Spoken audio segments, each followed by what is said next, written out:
കുട്ടനാടൻ പുഞ്ചയിലെ കൊച്ചുപെണ്ണെ കുയിലാളെ കൊട്ടു വേണം, കുഴൽ വേണം, കുരവ വേണം.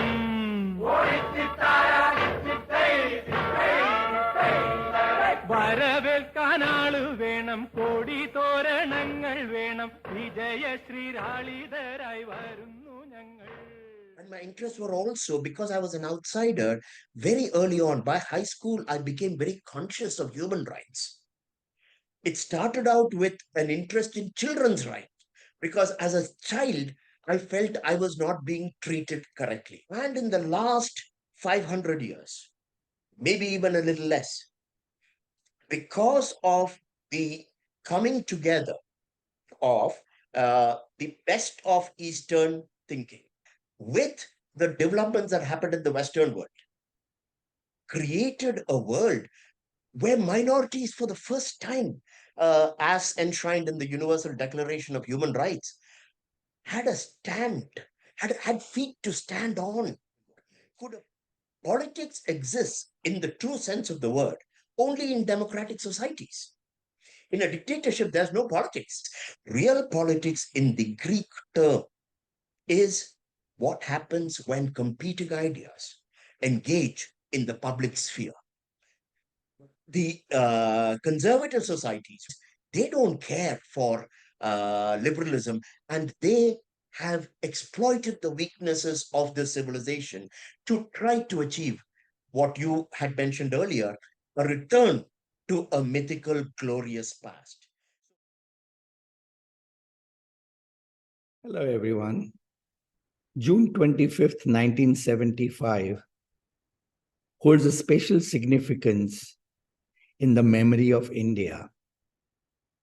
That was the day when the late Prime Minister Indira Gandhi declared a state of emergency and put hundreds of thousands of opposition leaders, political activists in prison. Amongst them was my father, Professor Madhu Dandavate. But also, there was a special significance for that day for me and my classmates at the National Institute of Design, Ahmedabad. Besides being my 17th birthday, that was also our first day as students of NID. A 17-year-old boy from a small town, Quailon, in Kerala, Ashok Panikar, was one of my classmates. Ashok Panikar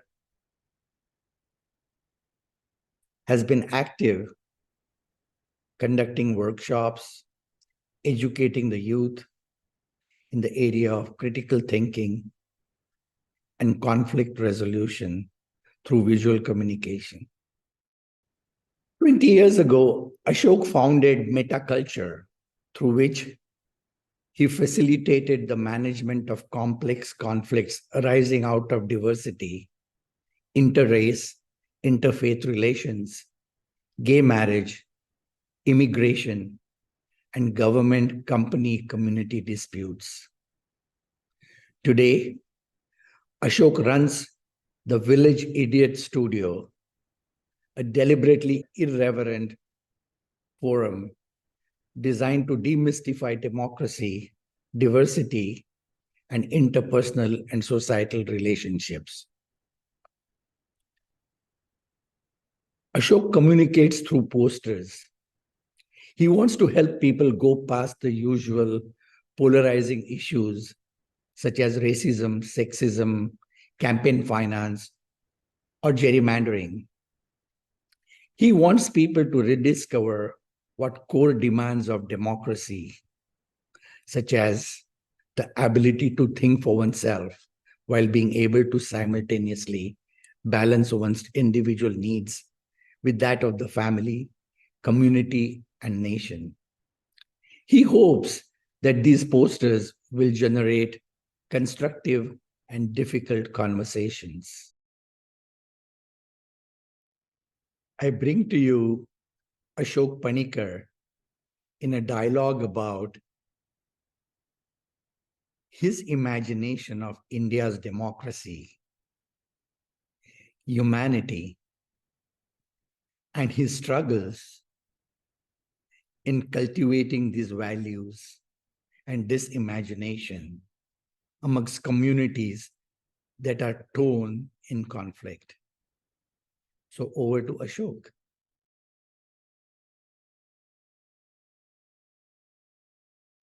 So my first question to you is, when was this seed of these curiosities and passion that you're pursuing were sowed? I'll try to keep this very short because in my book I'm writing about this, and my entire preface is really on this. And the best way to say it is, I changed schools 9 times in 12 years, over 6 different cities. And I stayed with my parents only for about 4 years in my entire life, in my schooling life. This meant that I was always an outsider. And if I remember correctly, you studied in boarding schools for a while. Yeah. In a boarding school, in a way, it's the law of the jungle. The strongest survive, and the others get bullied. And so I grew up being bullied in schools, and because I was always an academic misfit, another reason I got into a place like NID meant that the teachers also seriously were very cynical about me, and from a very early age. This meant that, and you're talking of the seeds and when they were sowed, this meant that I wasn't trying to be creative. I wasn't trying to be a rebel. I really didn't try anything. I had to survive outside of every mainstream, including my family. I was never part of my family. I saw my parents only for 4 weeks in a year. They didn't watch me grow up. So, and at NID too, I was one of the people who came, and I was not the only one, with absolutely zero visual skills. I couldn't draw, I couldn't paint, I wasn't a photographer, I could do none of that. I think people like Vikas made a mistake in selecting me because of my conceptual skills or whatever, if they could tap into that. So even at NID, I was the bane of people like Mahendra Bhai and others who wanted skills. And I struggled to acquire it even after 5.5 years. So I had to find my own language. In design itself, I had to find my own language. And I'll be honest, I was never a successful graphic designer or visual communicator because my interests were not in design per se. And so, and my interests were also because I was an outsider very early on. By high school, I became very conscious of human rights. It started out with an interest in children's rights because as a child, I felt I was not being treated correctly. I was critiquing in a very crude, childish way, critiquing the Indian educational system for its reliance on rote learning, for instance. In the seventh and eighth standard, and I would get hit by my mother because she felt that I was making excuses for bad grades. I probably was. So my critique of Indian society started with critique of Indian education. And by the time I reached high school, I was so upset and angry about what I saw as the hypocrisy of middle class educated Indians. My family being part of that. So it's been a relentless one. I slowed down because of my need to earn a living through design in the India of the 80s. I couldn't actively do anything about it. But once I decided in 88 that I'm not cut out for design and professional design, I the political me came to the fore. And my first exhibition was really the only skills I had were graphics. It was an exhibition called Celebration, and I had it in Bangalore, and that is where I first started articulating my political or philosophic ideas. And the very next year, Salman Rushdie's book was banned in India. For some reason, I was angry as hell because it's like if you if you can ban India's at that time only Booker Prize winners book because of minority sentiments, imagine what the majority can do. So I'll just stop here. I can go on, but I won't. Feel free to edit It's this wonderful. anyway. If it's So too I want to just make a comment. Now, this is a dialogue. This is not an right. interview. Absolutely. So I have known you for almost 50 years now, and I've seen you evolve. And if I look back and at more of our recent conversations, your words spew anger, but your soul, I feel, is a healer and a dot connector and a heart connector. And I see this very interesting dichotomy in your personality. Do you feel it? I've been told that, but you are very generous to call me a healer because there are many people who don't see me as a healer. Professionally, in my conflict resolution work, which is now almost 25 years, I have actually been a professional healer. But leave that aside. How would I like to see myself? As someone who's trying to connect those dots. But I would be misrepresenting myself if I thought that was the way the world saw me. The world is wonderfully superficial in only listening to the tone of the words, not even the words themselves. And my anger is because we have succeeded in destroying an extraordinary civilization. I call it civilization. And I can't get over that. So thank you for calling me a healer.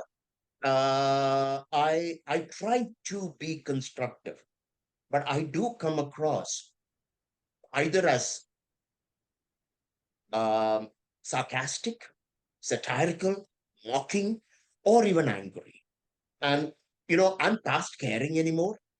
I'm not trying to reach out to any particular demographic or target or please anyone anymore. I'm just, this is who I am. And if most people don't like me, and that's okay.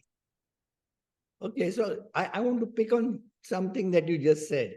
You referred to destroying our civilization.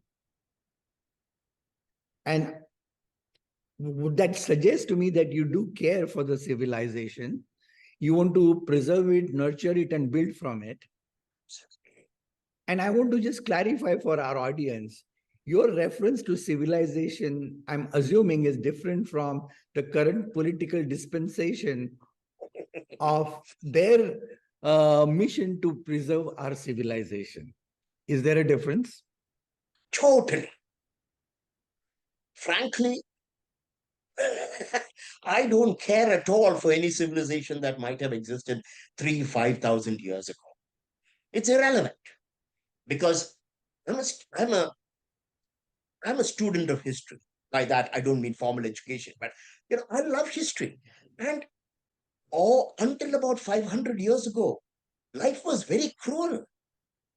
Life was absolutely based on the law of the jungle. And in the last 500 years, maybe even a little less, because of the coming together of, and I want to first say this, the best of Eastern thinking, the best, including Indian or Chinese or Buddhist or Hindu thinking, with the developments that happened in the Western world, starting with the Protestant Reformation, then the multiple European Renaissances, then the Enlightenment, European Enlightenment, then the Industrial Revolution, and finally, people are not going to like this when I say it, but the American hegemony after 1945 created a world where minorities, for the first time, as enshrined in the Universal Declaration of Human Rights, had a stand, had feet to stand on, could appeal for justice. There was no justice prior to that. Any justice was subjective. Rule of law is something that married all the best of Western civilization with the philosophic and spiritual softness of Buddhism and Hinduism and Taoism. And it was magnificent. So when I talk of civilization, I am talking of the kind of civilization that was at its peak from the late 40s to, I want to say, the end of the 20th century. Since then, the very people who were invested in this civilization have played a very big role in trying to destroy it. It's not dead yet, but we've done a phenomenal job of corrupting every institution, every mechanism, and worst of all, every norm and trait of our culture. And I'm devastated, man. I'm devastated. So, who or what do you hold responsible for this destruction? I think, let me start by saying mea culpa, me primarily. I'm not arrogant enough to believe I have that kind of influence, but my own choices, which were based on individual autonomy and freedom, from high school days, but definitely through my 20s and 30s, I believe I have contributed to the weakening of the very values that I hold true. And I'll tell you where I'm coming from. My social circle, my professional circles, my family has borne the brunt of my aggressive individualism, my aggressive following of my passion. All the things that I valued, I realize have had an impact on the very people I love that I hadn't factored in. Now, that's me. But why did I even mention this? Because it's easy to blame other people. Now, when I look at a macro level, Ashok is irrelevant. But the liberal societies have destroyed liberalism.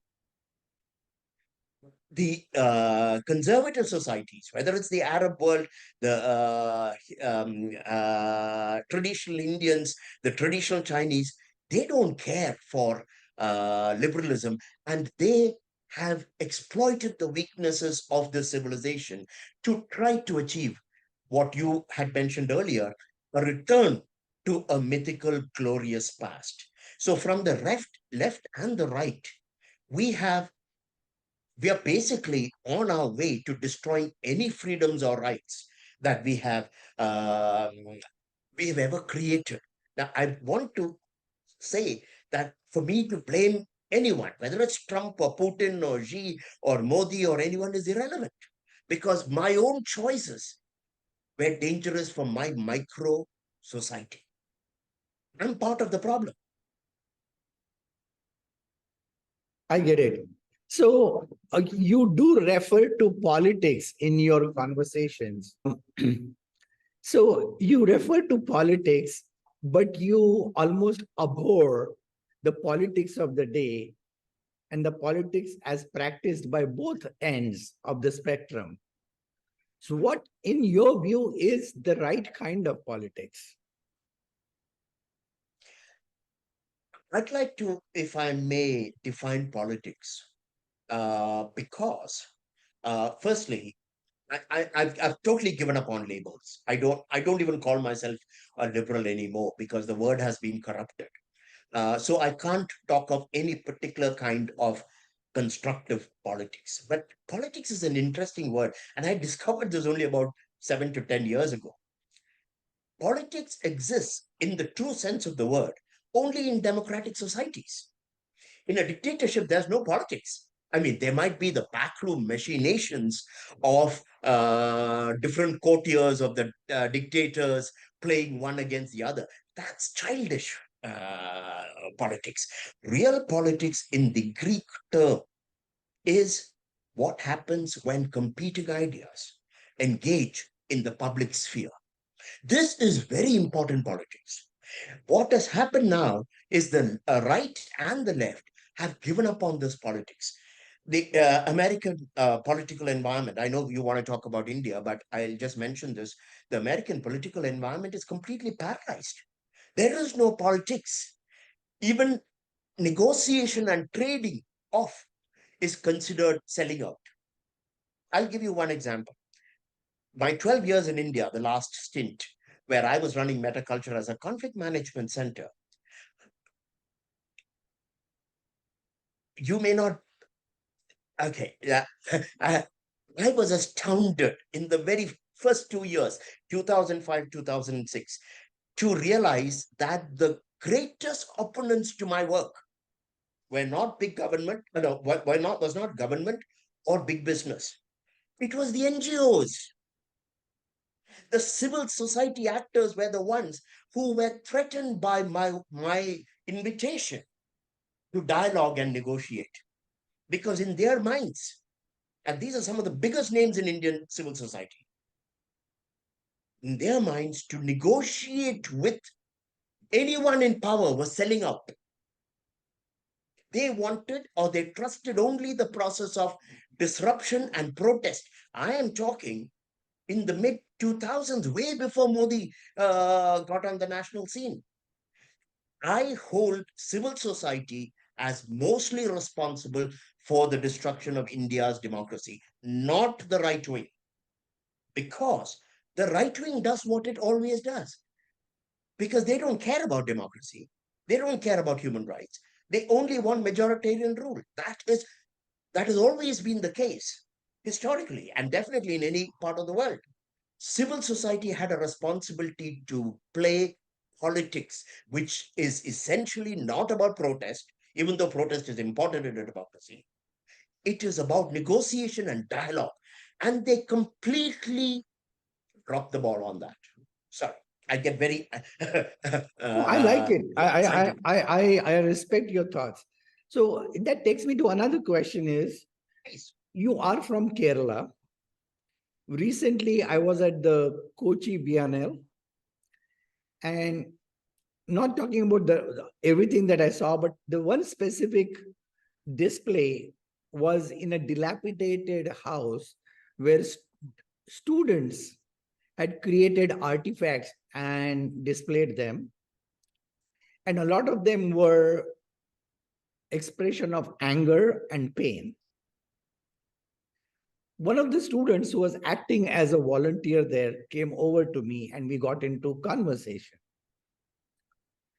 And what he said to me was very powerful. He said to me is that whole of India is burning with fanaticism. Kerala is relatively saved from that. And he said, for me, it's because of education and conversations. He said, in Kerala, we still have our heads on the shoulder. We still are open to conversations, and we are educated more than many other states. Now, he revealed to me something. He didn't talk about Marxist politics.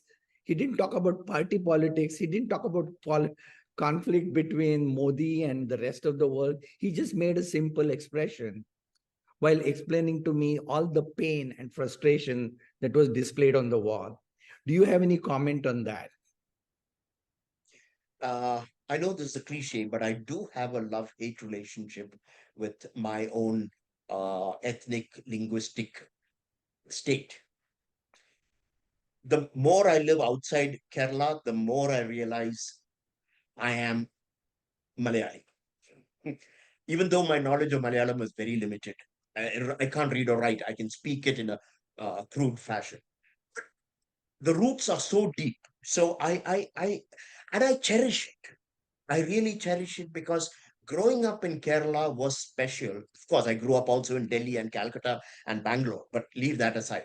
It was special because it was educated and there was an enormous awareness of human rights, enormous awareness of the right of everyone to dignity, which the moment I went to Ahmedabad for my college, I found it was completely missing in Gujarat. Okay, so I'm not saying it wasn't there at all, but it wasn't ubiquitous the way it was in Kerala. So I have to say, there's a part of me that really appreciates Kerala for being a very different kind of state. Having said that, I will not romanticize my state. It is one of the most, um despite the syncretic culture, and there's no question, Hindus, Muslims, Christians get along so much better than anywhere else. However, it is also extremely caste driven. All the education has only emphasized the caste differences. And secondly, I believe, and this is related to also my critique of Western democracies and Indian democracy. We have enshrined protest as the primary form of democratic expression, which is absolutely dangerous. Abs- Democracy is not protest. Protest is a valuable right in a democracy. But Kerala is the archetypal protest driven state. And that's not healthy for democracy. So, yeah, I love my state, because it made me who I am in many ways. My family at many levels is wonderful. I mean, they were so tolerant about my aggressive challenging of their own norms. And I would attack my relatives in my teens and 20s. They should have thrown me out a long time ago. But they tolerated me, I think, because of the Kerala open mindedness. So, And yet, yeah, so sorry, one go. question. I'm sidestepping our conversation. When you were watching the title sequence of our video, when the music played out, what was happening inside you?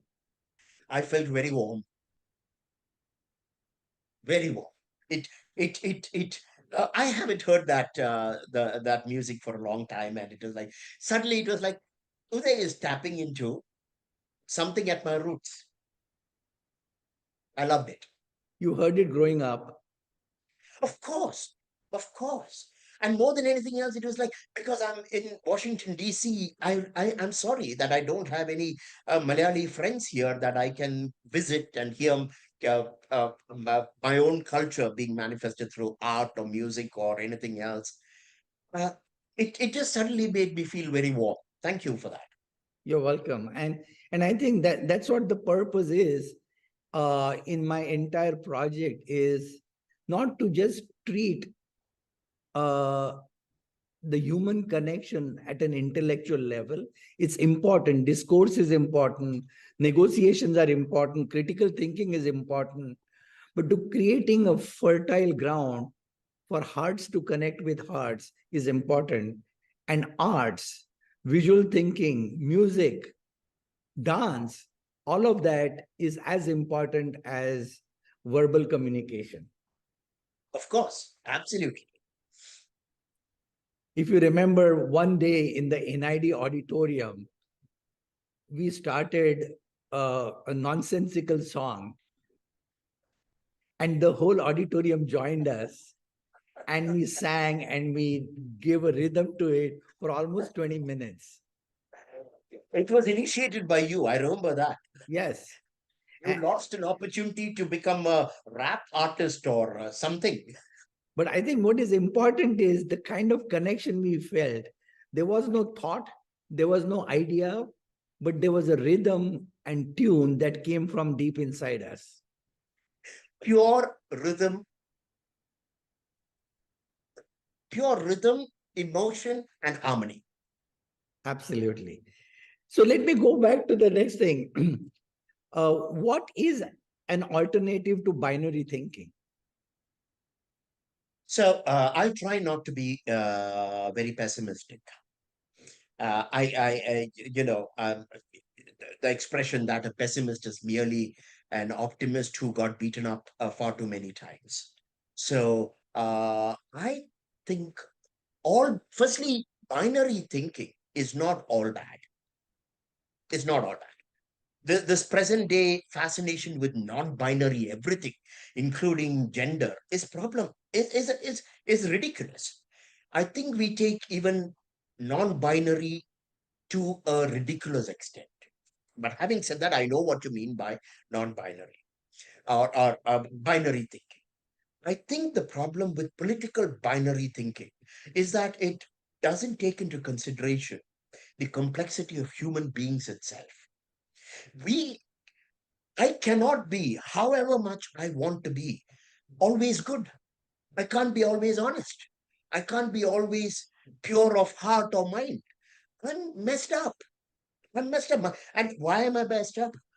Because my mind is controlled by my body. It's the hormones, the structure of my brain, the amygdala, the limbic system. These actually are constantly working against the person Ashok wants to be. So if I can't personally be on one end of a spectrum because my mind is my brain doesn't allow me to be completely one or the other, then in a political environment, all politics has to factor into the extraordinary limitations of the individual mind. So any political system that tries to make human beings perfect or society perfect will become a tyranny. Islamic nations, fascism, communism, these are all totalitarian attempts to create perfect societies. So non-binary politics has to be a politics that recognizes that every citizen, including the strongest and the weakest, and the president or the prime minister, is capable of having bad days. And we have to be extremely tolerant of human foibles. One. Second, we need to be a little less stringent in our application of political theories and uh, strictures. So the only kind of alternative to a binary political environment is to recognize that we will never create a perfect society, that justice itself is a human construct. There cannot be perfect justice. And also to recognize that democracy itself is counterintuitive. There is nothing in the human brain that allows us to be genuinely open minded. We are not. We are controlled by our fear impulse, and we are driven to always moving towards the people we are familiar with. That makes us biased. That makes us racist and xenophobic. Racism and xenophobia are not terrible things, they are natural things. And a great civilization is one that can temper those. But if we start destroying people and reputations and bringing down presidents and prime ministers because something they said was racist or sexist, we are going to destroy ourselves. So the idea of an alternative is to essentially be very modest about what kind of a society we can create and to be very tolerant, not of minorities alone, but of even majority failings in trying to be democratic. This is something I mean, in my conflict resolution work, I saw it over and over again. The best willed, the organizations, communities, and I've watched this even in geopolitics, the most well intentioned majority or dominant power groups fail very often. Best intentioned. But when they fail, we have no patience. We try to tear them down, saying, you are not democratic anymore. That's ridiculous. I am not always what I want to be. I don't know if this makes sense to you. So I have a question. Next year, there's going to be an election in India. And here is an opportunity for every citizen to make a choice. if people were to embrace this open, forgiving, accommodating approach, I don't want you to evaluate people who are staking their claim to power. But my question is, what questions should citizens ask with this new mindset that you are prescribing before making choice of who to vote for? Okay. So, despite everything I've said, I'm going to contradict myself here. Uh, I believe the Indian polity is on the Indian state is so vulnerable right now. We don't have a choice. If we still have the vote in 24, we have to find a way to elect the opposition. Because we may not have another general elections after 2024 if the Hindutva forces consolidate. What I'm talking about is not for the present because the present is too badly damaged. It's like I'll give you a analogy. Uh, if a person has cancer, asking the person to change his lifestyle is not going to cure cancer. At that point, you need chemotherapy or radiation. India needs chemotherapy and radiation right now. So does the US. But after going through the process or simultaneously, while you do aggressive intervention, we have to start educating our population. 1.4 billion. How will we re educate or educate 1.4 billion people? But we have to try to create the kind of society we want. So I mentioned society because you can't have a democratic state without a democratic society.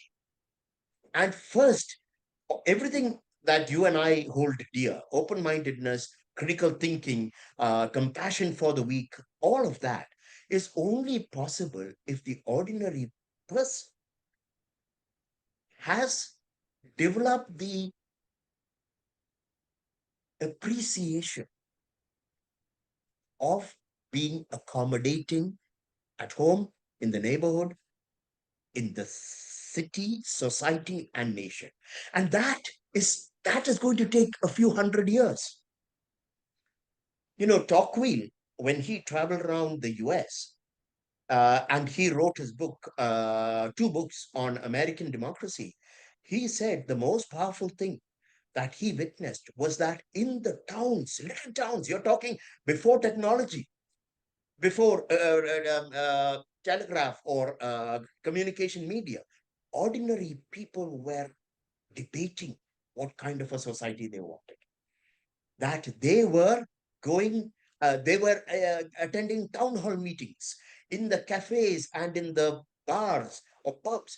They would be engaging, arguing, and trying to understand the society they wanted to create, which is why by the time the 20th century came, America was far more developed as a democracy because there was a core of people that was capable of thinking democratically, which America has lost now.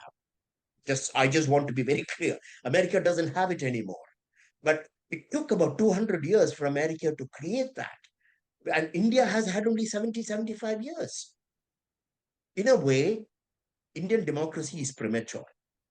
Universal suffrage itself is highly premature. We were not ready for democracy. I'm grateful we had it when we were growing up. But you can't impose democracy from the top. You can't have people like Nehru, etc., or Gandhi who studied in the UK, and or in Ambedkar who went to Columbia with the most newfangled ideas, imposing this kind of a system or an extremely feudal society. This the rise of the right wing, and I'll stop with this. The rise of the right wing in India is to be expected. So I have one question on that. India is deeply religious country.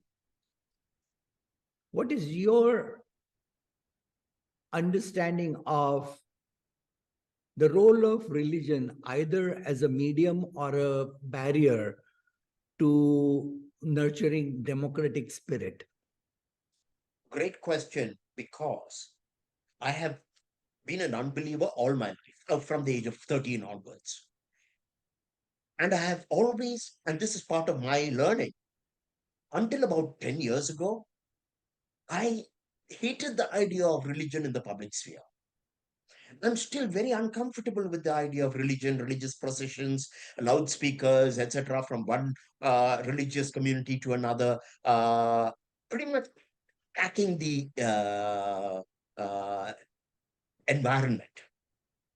Having said that, my conversations with American Christians has opened my mind to the importance of religion if it allows for democratic values. And that's made me study American democracy a little more than I had done in the past. And I realized Christianity is deeply rooted in American democracy. People don't want to hear it today, but from the Constitution onwards, there is the idea of God. The word God exists in many, from the currency to everything else. It doesn't say Christian religion, no. But for the founders, and until about 100 years ago, the only operative religion was Christianity. And there's a particular friend I have, a new friend, who is, I want to say, a Christian fundamentalist. And he's a hardcore Democrat. But I don't mean the political party. He believes in the value of democracy, and he's a hardcore Christian. And in conversations with him, I have started appreciating how Christianity was a radical departure from the Roman ethos, the prevailing Roman ethos, and from the old religions, in that it privileged the individual human being and his relationship with God. And so I'm still figuring this out, but I do believe, even in India, we can use religion to create a culture, an ethos. Unfortunately, all traditional religions push people. It needn't be that way. I don't know enough about Hinduism to know whether Hinduism can play the role Christianity has done in the US in fostering democracy. Somebody who is more knowledgeable about that will have to answer that. But short answer to your broad question, I believe they are not incompatible, but they can be very dangerous to allow into the public space. But in a multicultural, multi-religion, multi-faith India, is it safe for the majority religion to take a lead in creating that connection between God and democracy? You are asking really powerful questions. And I want to say, if you had asked me this 10 years ago, I'd have said, to hell with the majoritarian religion. That's incompatible with democracy. Today, I'm older and I've taken far more beatings. So I'm going to say that trying to ignore any majority group is fatal to a democracy. We say in democracy, in democratic societies, we have to protect the minority. That's fine. That's necessary. But you cannot protect society if the majority group, whether it's race-based or ethnicity or language or religion-based, if we alienate the majority religion in this case, we cannot. If you and I and whoever is interested in Indian democracy, if we are serious about fostering Indian democracy, we have to find a way to co-opt and appeal to the better nature of the majority religion or Hindus in general. Because if we don't, we are not giving them any reason to stay in our democracy. Here's the thing, democracy is not just about minorities. It is something majority groups, powerful groups see value in and therefore put in place. A minority group cannot establish a democracy. Only the most powerful, the most dominant group can establish a democracy. It can be a handful of leaders like Nehru and our founding fathers in India, founding fathers and mothers. But they were at that point the most powerful. Minorities can never sustain democracy. They can ensure they don't destroy it by being unreasonable.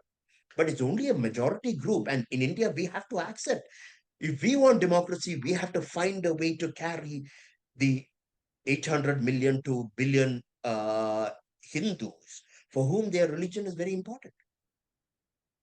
And can you envision a future where the majority Hindus see a path forward that is not a path that is prescribed by the champions of Hindutva? I think it will take at least 5 generations. I can see. But and again, I don't want to be pessimistic or I don't want to sound like a doomsday prophet. But I want to say that my understanding of global democracy is that we are past peak democracy and we are going down everywhere in the world, including the much talked about Scandinavian countries. They can't sustain uh, their politics or their culture for very long. We are all going down at some point, and it's almost hopeful. I'm being hopeful. At some point, we are going to hit the bottom. It can be an economic collapse globally, it can be an ecological collapse, it can be another virus, it can be another war, a global war. But we will need something to shake us out of our complacency and our anger towards our enemies. America, I'm here now for 7 years, 6.5 years. And what is most distressing about American democracy are not the Christian fundamentalists or the Trump supporters. It is the progressives who are determined to refashion America in their own image. They are the most intolerant people I've ever encountered. They have to recognize democracy is not about creating the perfect, most progressive world.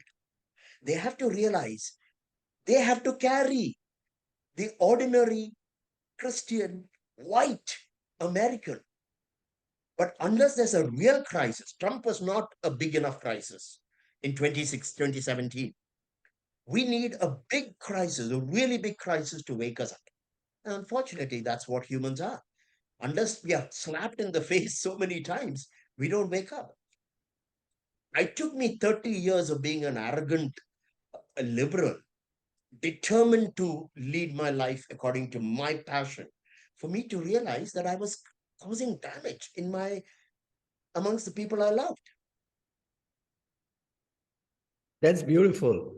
So, I want to wrap up the conversation, and I want to ask you one last question. Is that I'm sure you talk to young generation, and when I talk about young generation, I mean like maybe between 15 and 25.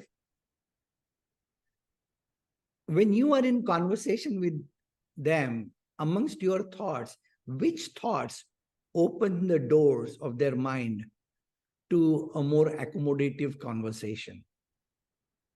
Again, a very good question. I would say it depends on the context in which I'm talking. Right now, to be completely candid, I'm not working with the very young at this point in time. I do have students attending my courses who are between 20 and 30.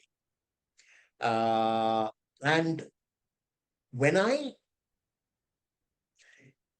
they realize how fragile the world is and how fragile our freedoms and rights are, it's like a cold shower. It's like, oh my God. When they realize that beating up on Modi or Trump is not going to solve the problem. But that is the first thing that has to happen. They have to get away from the idea of one enemy. If you remove that enemy, everything is going to be okay. I mean, humans are like that. We centralize all our problems on one person who, if only we could remove, everything would be okay. And when they realize that, there's the opening to a dialogue, there's an opening to learning, but it's a very difficult path to even get to that place. There are no easy ways. And one last question. Imagine you were standing on the last day of your life. And if you were to look back, what kind of a scenario would make you feel you did cause a small dent in how the world operates? What kind of a change would you want to see at that point? I've not thought of that. So, since you're asking me, I would like to think